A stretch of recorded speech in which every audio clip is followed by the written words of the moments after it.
shall we start or shall we wait for Hilmar from Gelato? Let's just get started with okay. a rough introduction and I'll get Hilmar right. So do it slowly. And okay, great.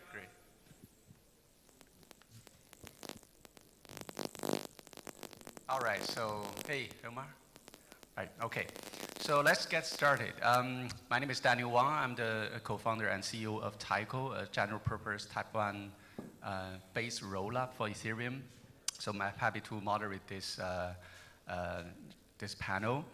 We're going to talk about games and Raas, rollup as a service. I'm not an expert, I'm not a player of games. So I really count on you guys to really come up with some new ideas and some perspectives. So let's go around and have each person to give a brief introduction and highlight what you do in your organization, please. Yeah, I gave an introduction earlier. Yeah, so I'm Parker, co-founder and CTO of Caldera. Gave a talk just a couple seconds ago. But yeah, Caldera is a rollups as a service platform to allow people to deploy and host highly customized optimistic rollups. Hey, I'm Matt. No worries. Hello, I'm Matt. I work on product at Offchain Labs, the initial builders of the Arbitrum protocol. I play games in most of my free time, so I'm excited to talk about this. Check. All right. Hey, what's up? Michael. I started off in Kubernetes, Ethereum. I was at Activision Blizzard launching 5 games, and now I'm over at zkSync. Hey everyone.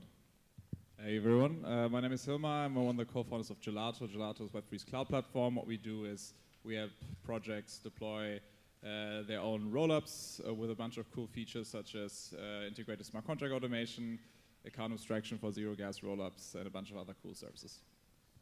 Great. So let's start with the first question. So what is Raas, right? So when you talk about Raas, what do you mean? I mean, what kind of features do you feel like the provider should provide, and what services they should provide, and what they are not supposed to handle, right? So just tell us your perception about Raas services. Yeah. So I guess Hilmar and I have been on a couple panels by now together. So I think in my view, Raas is basically who you come to when you want to deploy your application on top of a rollup. I think we are the top of funnel. I think we're the entry point into the ecosystem of if I am an application and I want to deploy in a production environment on top of an application-specific rollup, I would come to a Raas provider. And so what that means at a more specific level is obviously the deployment and hosting of the chain itself, deployment and hosting of auxiliary infrastructure necessary to get the chain actually functional. Things like graph indexers, things like Gelato's on-chain automation, things like bridging providers, that sort of thing. And I think in terms of what Raas doesn't do, I would say I think we do a lot, but when it comes to writing too much business logic, I would say we don't do that. When it comes to too much of auxiliary infrastructure, we prefer to work with others rather than building it ourselves. Or sometimes we like to focus on our band of the stack, is my opinion on what we don't do. Thanks. Yeah, I have the luxury of getting to work with a lot of teams that are deploying rollups or other types of chains. I think it's great to see that there's a lot of competition in the space. I think it's going to be easy and it's going to get continually easier for teams to deploy their own chains. Whether or not they need that is a different question. I think probably the most important thing that Raas teams shouldn't do is own the multi-sig keys for the smart contracts generally. I think it's really easy, especially if you're a gaming team that's never deployed anything on chain before, to try and outsource key management, but then you just have incredible centralization risk at the Raas level. And so if that's all owned by one team and you have 20 chains deployed and they happen to own all those chains, all of a sudden you have something that we really didn't want in the beginning. So that would be the one thing. Yeah, no, I think it's helpful. I think we're asking the wrong question, right? Like, what is roll-up as a service as it relates to gaming? So I think, a lot of people are here for the opportunity that is Web3 gaming. Because, like, coming from Activision Blizzard, like, there's 3.1 billion, DAUs, just people playing games. And then that market is a little under 300 billion, right? So, if someone could actually figure out a beautifully designed, elegant Web3 game, that's going to trip over 1 million DAUs overnight, and it can quickly scale to 10 million. So then the question then becomes, like, what infrastructure do you need to be able to get there, right? Is it roll-up as a service? Is it an app chain? Is it just making Ethereum just go faster? It's probably all of the above. Because I think when you're in a similar, like, like a, I don't know, GDC or any one of these like AAA gaming conferences, like no one's really asking the question to game publishers and studios like, what game engine or what infra are you working on, right? It's more like, what are you designing? What is that go-to-market strategy? And then ultimately, like, what tech stack do you need to actually accomplish that? So, yeah, so it depends. Yeah, I think in the context of gaming, what roll-up as a service really is, it's this notion of it should be as easy as deploying a smart contract to deploy your own network, to deploy your own blockchain. And why do you want that, right? You want to have higher throughput and more scalability, firstly, especially if you talk about millions of users that you actually want on board and they should do transactions. And then, of course, you want to have more granular control of the actual execution layer when it comes to UX.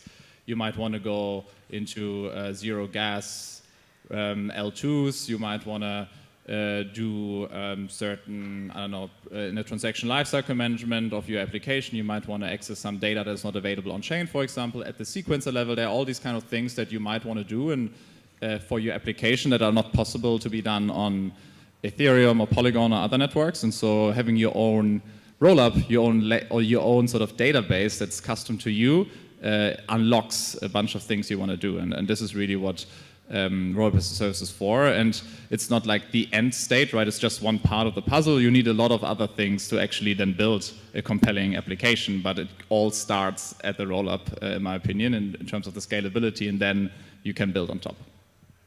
Thank you. And Matt, I want to ask you this question. So I know Arbitrum has launched Arbitrum 1, which is very user-friendly. It's more like a equivalent to Ethereum developer experience. And then later you launched the Nova, right? Is that Nova? It's like a Validium super inexpensive. So do you think the existence of rollup as a service is due to the fact that the current public layer 2s or general purpose distributed layer 2s as an infrastructure is not ready there, so that's why people say, okay, let's don't count on those public infrastructures, let's roll up our own thing, and then we try the blockchain as an idea. We don't have to hire people to work on the roll-ups ourselves, and just count on a partner to do that. Do you think that's why people are talking about roll-up as a service? Or even in the future, after everything is perfect, the public layer 2s, layer 3 are all good enough, people still want to have their own roll-up chain as a separate domain of data and smart contracts.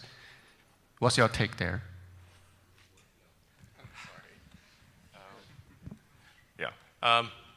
It's a good question. I think, so to be completely honest with you, I think currently the reason why people are very fixated on roll-ups or deploying chains today is because in crypto we tend to look for the next thing. Hello. And this is the narrative right now.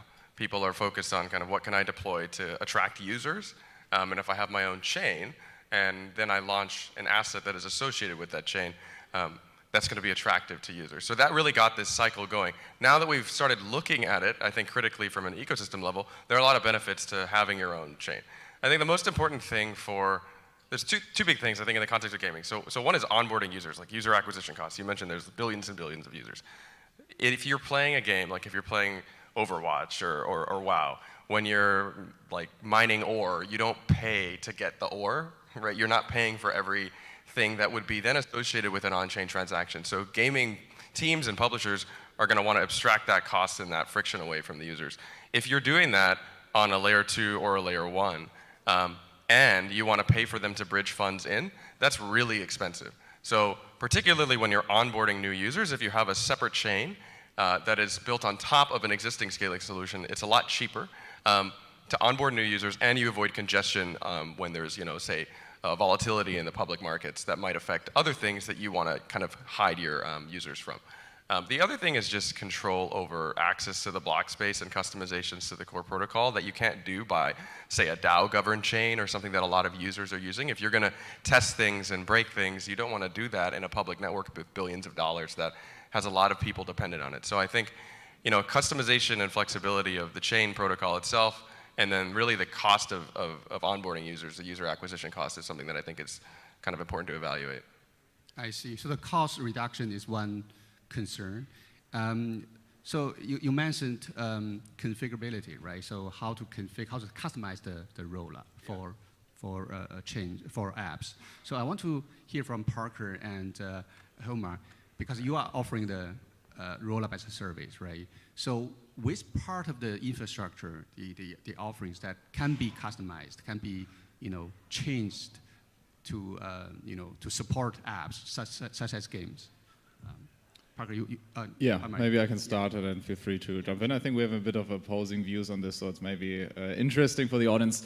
I think there are some core primitives that you as an application developer sort of should change on the actual sequence or protocol level, and then there are things you should probably leave as they are, and potentially if you want to go more granular transition, like we do EVM chains, for example, right? We do OP stack and zkVM.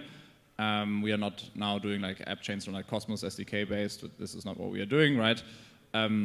So I believe that especially when you talk about gaming and so on, if you talk about costs and transaction fees and these kind of things, I think this is somewhere where you can play some custom, where you can apply some custom logic. You can, for example, do zero gas rollups, which are quite interesting. It means that you have to introduce some other spam protection mechanism somewhere to avoid getting dust and so on. I think that's something you should be able to customize. Also, a lot of projects are interested in getting their token included somewhere in this life cycle, right? They want to get the benefits of having and owning their user base. Like every application that brings users into an ecosystem wants to reap the benefits of it. They don't want to leak that value to other ecosystems that charge fees, for example, other blockchains or other validator sets, right? So I think that's something that I want to customize. And then I think when it comes to more the UX or functionality sets, you can do a lot of things on the periphery and not really on the sort of core protocol level. And the more you do that, the better and easier it is to actually be forward compatible with infrastructure tooling, forward compatible with future releases of the rollup framework. So the more you can go in and customize on the core level, the harder it will be to then actually be forward compatible. And for example, we are not really focused that much on going into these core sort of primitives there and changing them, because it's a lot of custom work. It's not really scalable. And so we think that the more you do on the periphery, the better it is for the project itself and for the platform. And so this kind of the view we have. And I think you can get 90% of the benefits you want from there without getting too deep into the code changes. Yeah, and as Hilmar implied, I do have somewhat an opposing view, or at least a tangential view, and it's that I think that there's some recognition right now that one of the biggest reasons to launch an app chain is the narrative of it all. It's why is your application special?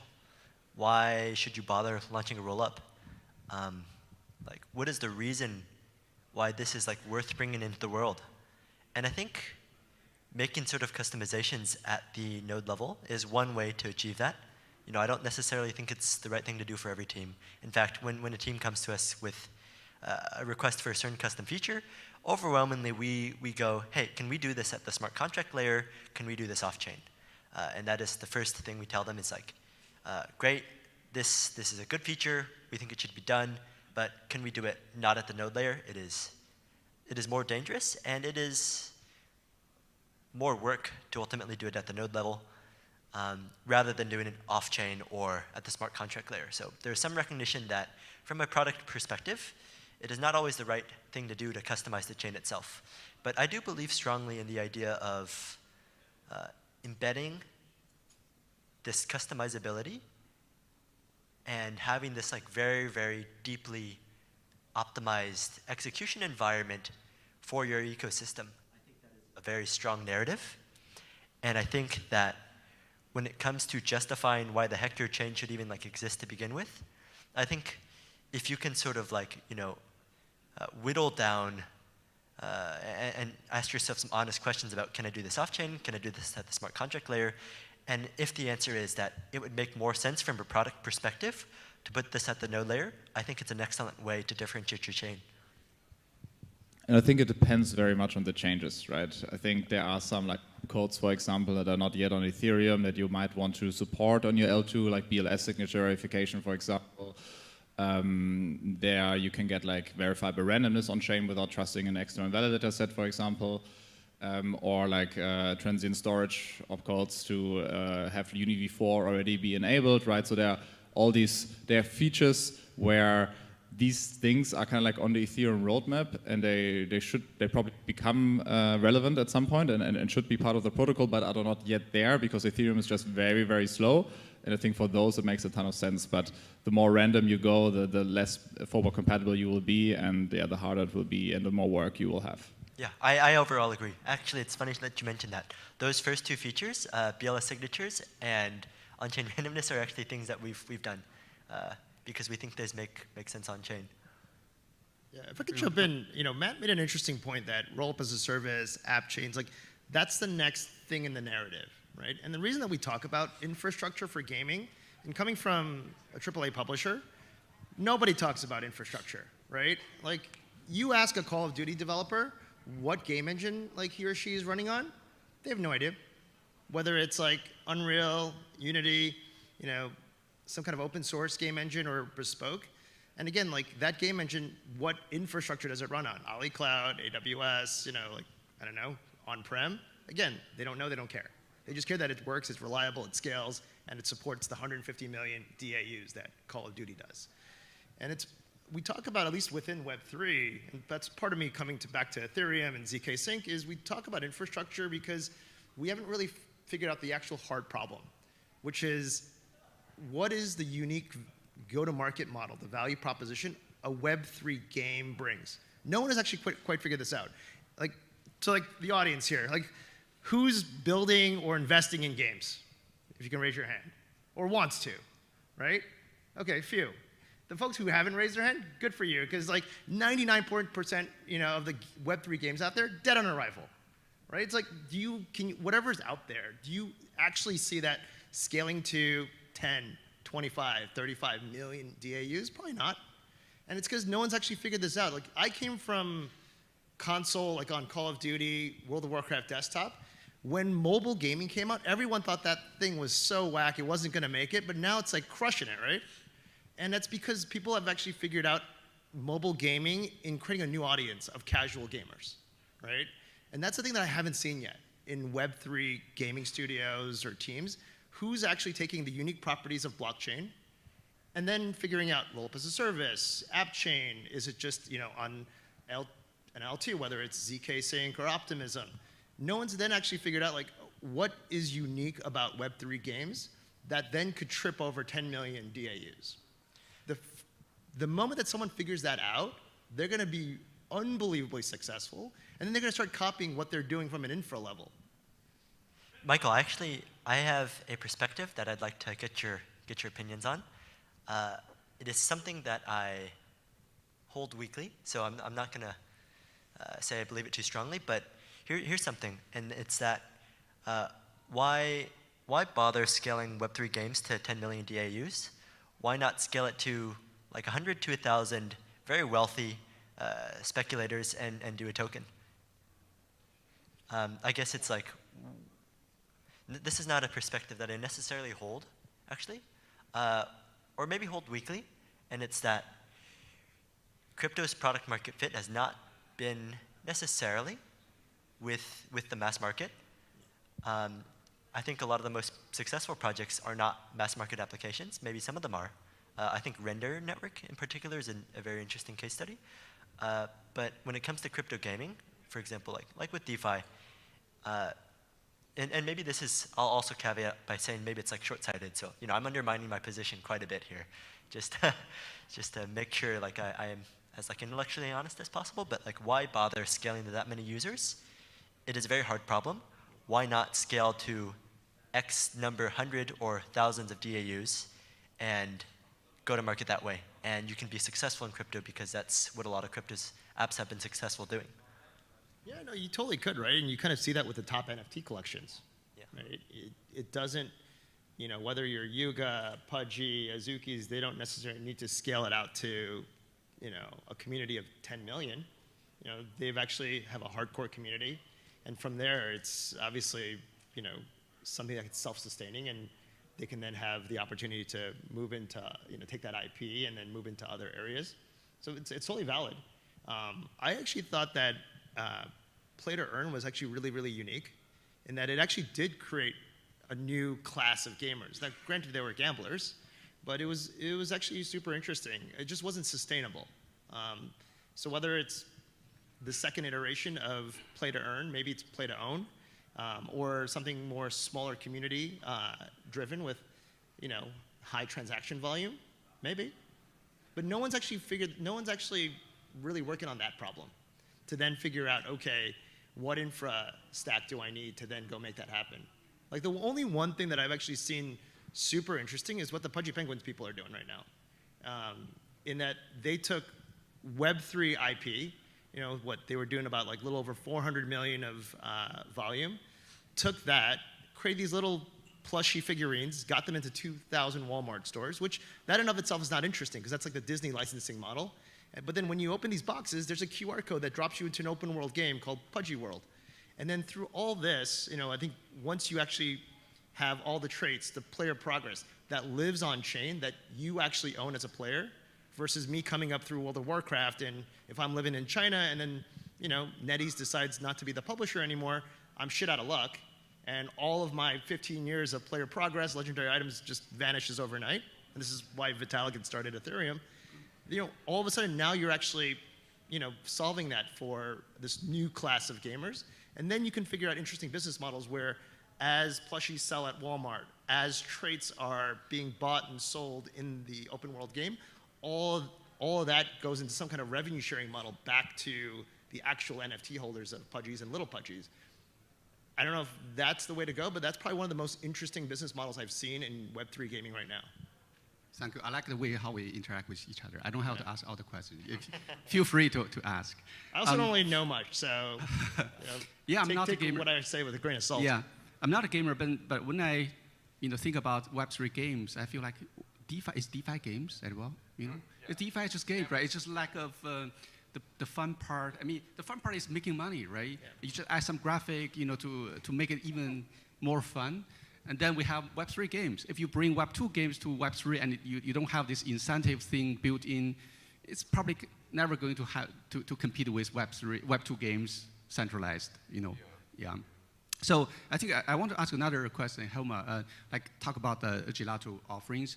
So when we talk about roll-up as a service, is it currently true that the chain, the app chain, is totally hosted, centralized, managed by the platform, or going forward, the chain can be owned by the application team, and then the applicability can be dedicated to you to manage for some time, but is eventually owned by the team. So what was, let's talk about ownership and migratability, how to migrate from your platform to his platform in the future for AppChain. The flexibility should be fun, right? It should be like a feature. So what's the plan? Yeah, I welcome you guys to comment. Yeah, sure. So first of all, what do rollups enable, right? Rollups enable you to have centralized, highly scalable block production and then decentralized block validation, right? So we can split these things up. And everyone can produce blocks for you, and still it can be trustless if you have validity proofs on Ethereum, for example, right? That's a cool thing. So it doesn't kind of matter who produces the blocks, right? As soon as they are reliable, doing it well, doing it scalable, doing it in a way that works, and providing you with a good service. That's why, I believe, that's why what we are building, I don't kind of consider the rollup as a service platform. I call it like a Web3 cloud platform because the rollup part is like a part of it, right? It's kind of like, hey, here's the database that you get, but it's one part of the puzzle for me. I think it will be very similar to being on AWS versus on Google Cloud versus on other platforms. You come to a platform for them to have a hosted solution of Web3 services that are being operated on your behalf, so you as a developer don't have to do it, the rollup being part of it. Now, how often do you migrate from Google Cloud to AWS to someone else, right? I think sometimes, right, if some of them come to you and say, hey, we got these massive credits that we could provide you and we pay half a year of your computation on your behalf, and this might turn out to be six-figure computation deals, and then you might consider doing the gigantic overhead from switching from one cloud provider to another, right? And you can, right? Because they probably have the same MongoDB interfaces that these guys have over here. But in practice, do you do it? Only if you really need to, or only if it really saves you a ton of money, or only if you have like significant problems with that one project. And the more like services you integrate from a platform, the sort of less sensible it is for you to switch. So I think it is possible, and like we don't want ownership over like roll-up contracts and applications. It's not something we're interested in, right? I think usually what we do is we do multi-sigs, and we can be a signer if they want to. If they don't want to, then we don't really care about it, right?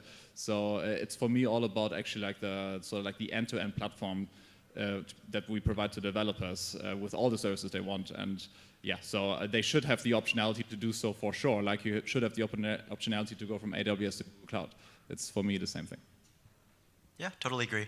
I think we are somewhat strongly incentivized not to let people have it too easy to move off. But when it comes to philosophically and just like getting a little bit more technical, when it comes to like ownership of the roll-up contracts, right? What does it mean to be like the sequencer? It means that we are running the processes that a sequence sequence transactions and post data to L1. And that we own certain keys that give us the sort of like privilege of doing so. However, these keys, the addresses of these keys are subordinate to the actual ownership of the rollup contract itself, which should be done by a multi-sig, meaning that although we are privileged in that we can operate this rollup as a centralized party and we can post data to the L1 in a privileged way, ultimately it means that the multi-sig can ultimately change who is privileged to do so.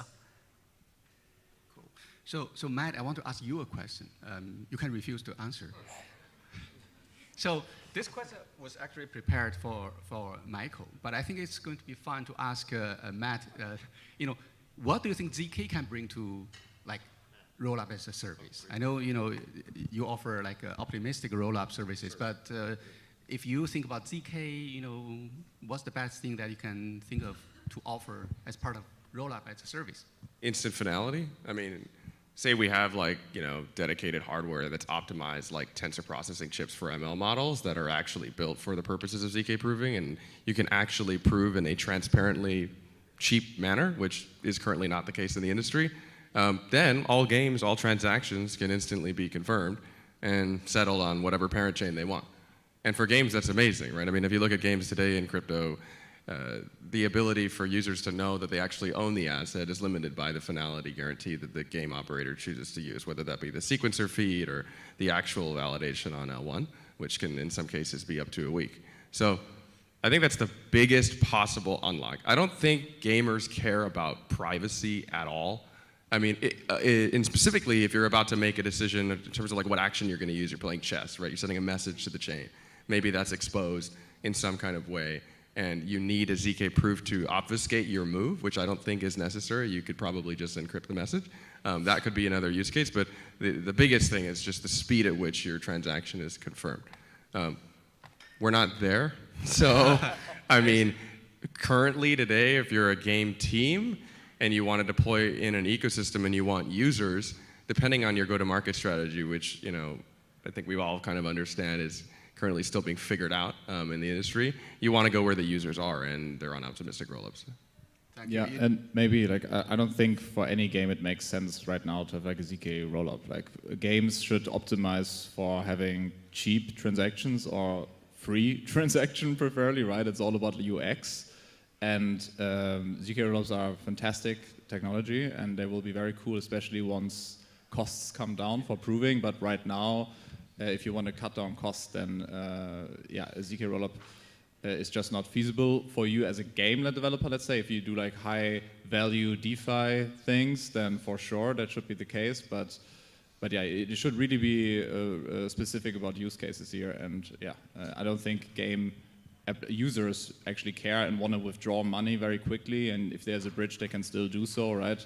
So the benefits are not that high, I would say. Yeah, I think the thing to take away isn't optimistic versus zk rollups. It's actually who has native account abstraction and who doesn't, right? So if you're building a game, and the reason why every Web3 game out there is trash is because like, what's the first thing that you get hit with when you, well, one, it's most of them are not on mobile, right? You go on desktop and you type in your whatever this URL and it says connect your wallet or create a wallet. Like already at the top of your user acquisition funnel, you've destroyed it, right? Like if you're like most mobile games, they're probably making $1 billion off of a 1 to 3% conversion rate. So something like Candy Crush, right? Crushing through about like 500 million people, making $1 billion just fall out of the sky every year. Like if you want to get to that scale, like you're going to have to like drop in a ton of users at the top and make it super frictionless, just like, you know, like a Web 2 mobile game. And so like even now, like this is again, I keep harking back to what the Pudgy people are doing is that when you go to Pudgy World, you're just playing, you know, and they've hidden all the cryptographic, key material management, the wallet. Like you have 8-year-olds with a little plushie, scans a QR code, playing Pudgy World, not knowing this is actually running on, core components of their player progress, and all these traits are on chain. Nor do they need to know, right?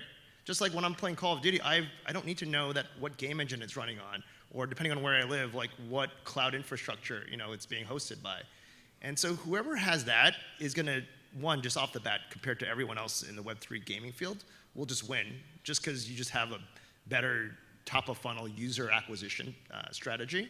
And then it really is up to you and your team to make sure that you actually build a game that people actually want to play and then invite their friends, and then, eventually, it's all really about like funnel management.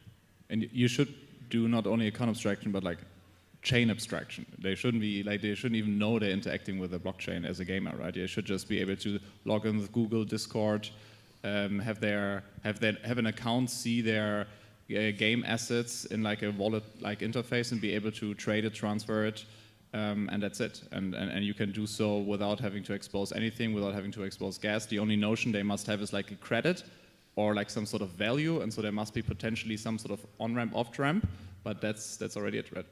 I see. I kind of agree that apps probably don't care about whether it's ZK or OP, but they care about cost. And right now, ZK is still pretty expensive for most like games. So we also ask ourselves those questions, whether we offer layer 2 solutions. We don't want to force games to say, hey, ZK is more secure, use ZK rollup for now, right? So the cost is probably the most important factor for games to make their decisions. But you could also flip it too. Like people are working on like reverse gas models, right? To where you get the developers to actually pay versus the users. So like there's a couple like really smart people out there that are leveraging native account abstraction, reverse gas models, and all these things where you're just making it frictionless to people to just try your game and then invite their friends. Michael, I want to follow up with a question regarding zkSync. So I remember you have some features called zk Potter, or there's like a validation something, right? So can you tell us more about how those features will help like games to onboard on your chain or build their own like chain using your technology? Yeah, I think you have ZK Stack right now, where you start out with zkSync era mainnet, and then from there you then have the option to eventually create your own hyperchain, if you so want, with your own kind of native token, if that actually helps your business model. And then the hyperbridges connect everyone in that ZK universe to where if you're Pudgy working with Walmart, and then you have somebody else like a big brand, whether it's the NBA or another Sanrio, then it's just a function call to then collaborate with each other. And then you have this separate thing, ZK Porter, which is just super fast, super cheap, And that's you'll probably see a lot of gaming studios or social media, like that type of workload run on that, where I think this is before my time that I joined, but I think there was like a blog post from a bit ago where it was like 20,000 transactions per second and, just fractions of what zk costs right now. There's smart people not only at Matter Labs working on it, but like also from third-party shops. So hopefully we get to that soon.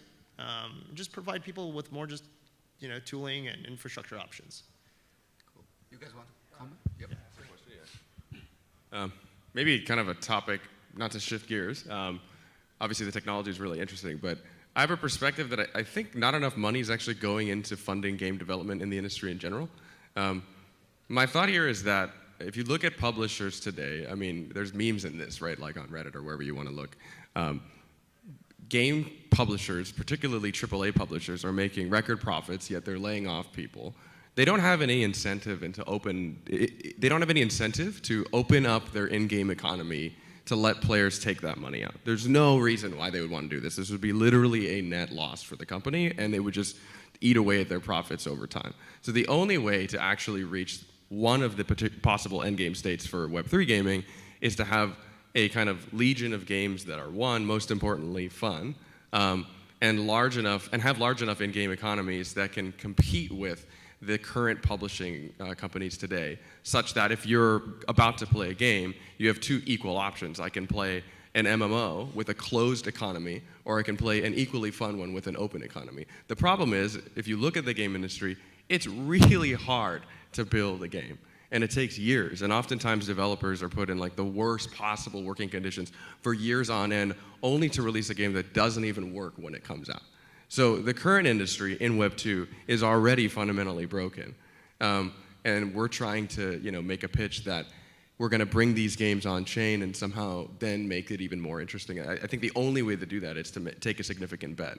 And currently we're still very focused on the infrastructure layer. Whereas I think if we just focused on making a really amazing game, right, like an actual AAA experience that mirrors what we're used to seeing, we could actually have direct competition to these companies and force them to maybe open up their economies. But I think that will take a longer time. I don't know if that's interesting at all. But yeah. I think you need to do both, right? I think the infrastructure is still not there yet to really support then the sort of quantity of players that we mentioned here, right? So you need to, that's why I always say like too much money has been invested in infrastructure in Web3 relative to apps, but there still needs to be so much more money invested in infrastructure because the infrastructure is still not there yet because it's also not easy. So it's very hard to scale this, to scale trust. So that's why we need more money in infrastructure. We need to work on infrastructure. We need to unfortunately talk about infrastructure, right? It's just what it is. But at the same time, we need, as you said, those applications, and probably these will be native applications that start with Web3 and then compete directly against incumbents that, as you said, probably don't have an incentive to open up the economy, similar to how we are competing against traditional like brokers and centralized TradFi. They don't have that much of an incentive to come to us, right? But if we change, like disruption comes when you change user behavior and users demand it and not the other way around. So we need to show users with new applications that, hey, this is much cooler. And then they will say, I don't buy the next Call of Duty if it has a sort of closed marketplace. And I think the next one's going to be so good. Yeah, you're going to have to get it. That's the problem. And I think this is the thing that nobody wants to hear in Web3, right? Is that, and game publishers like Activision Blizzard are so good at actually speaking to their community, their player community. Like, we have about like a little over 400 million, and we know everything about them. And they want nothing to do with Web3. Maybe except maybe like the World of Warcraft players in China who want to own their player progress to go to like another server when NetEase pulls out. But in general, they don't want it. Like we've tested this, like with skins, like for Call of Duty, or features in Overwatch 2. And I think that's the thing is like when you see the rise of mobile gaming, console and desktop people like me, players, did not want it, right? So mobile created new players, like my wife. She's like one of those few people that are, or not few, like one of those many, many millions of people that are paying for, to play Candy Crush. And I think that's the thing, is like once people actually figure out a new class of players that are either born like Gen Z that just grows up on Pudgy World and then expects to own all of their player progress and their traits, are able to like, you know, buy, sell, trade this stuff, sure, like you'll have those people. And then others, yeah, like you just gotta figure out like a new class of players, because it's not gonna come. Because like the game publishers, they're gonna do the same thing that they did for mobile. They're just, it's the make versus buy scenario. And for them, it's much easier just to prototype and learn about all the infrastructure, all the different business models, and then go buy, just like they did with mobile studios. So then it's really up to all of you to go figure this out. And the easiest game to start is the family fun friendly stuff, to be honest.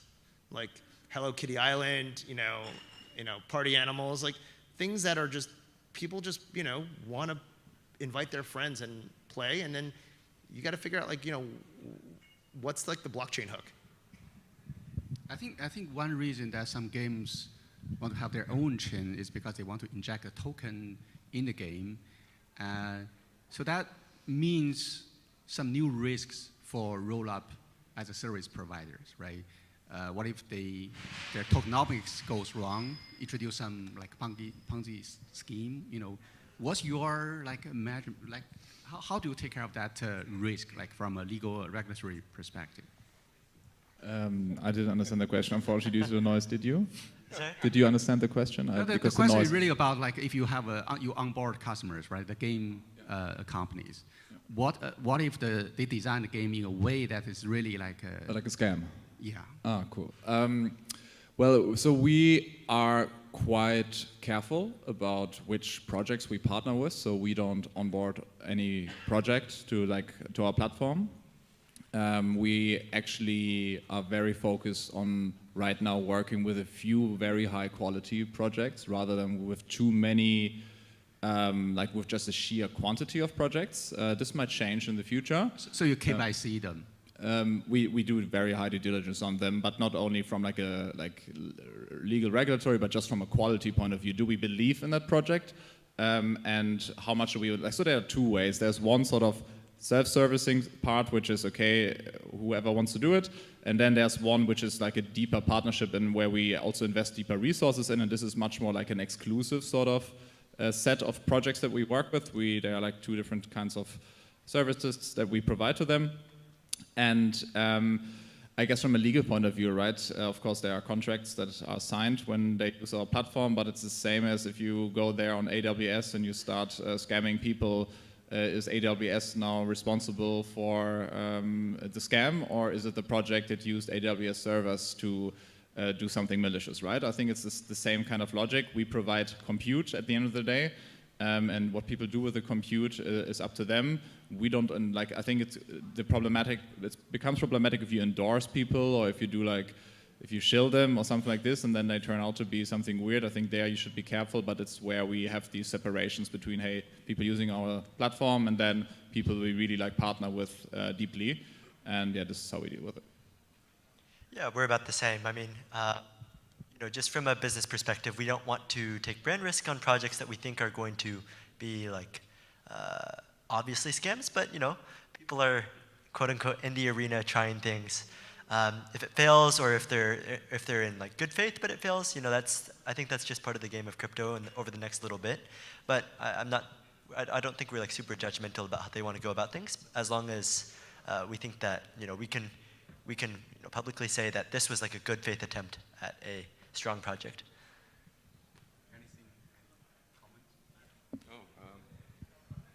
That makes sense. Yeah, I think it's really hard to suss out whether a team is who they say they are. So there's always risk, especially in this industry where it's permissionless. So it's definitely a good strategy to have. It's just kind of believe in the team, look at the quality of their project. I think with games, the best thing is, do they have a demo? Is the demo not a video that you can have rendered but actually isn't gameplay? Like games that we really like, Pirate Nation, The Beacon, both games that came and, you know, think about early access models where you're able to just kind of sell early copies, get some funding for your company. You don't have to take like outsized kind of equity holders like VC firms. super early on. You can bootstrap funding with actual players. If you have a good, fun, kind of early stage demo, you can actually sell a collection that will allow players to both play your game and fund your development. And so that's one I think high signal example of development that I guess we use to filter out teams. Yeah, no, I think the one thing that hopefully everyone takes away is that, even like almost 10 years into Web3, there isn't a killer app right now, right? There's no app that, can, that has 1 million DAUs and can quickly scale to 10 million. So, and I think at least, a lot of us, I would assume, my personal thesis is that killer apps is going to be a Web3 game. And it's going to be a fundamentally unique business model that takes advantage of the blockchain.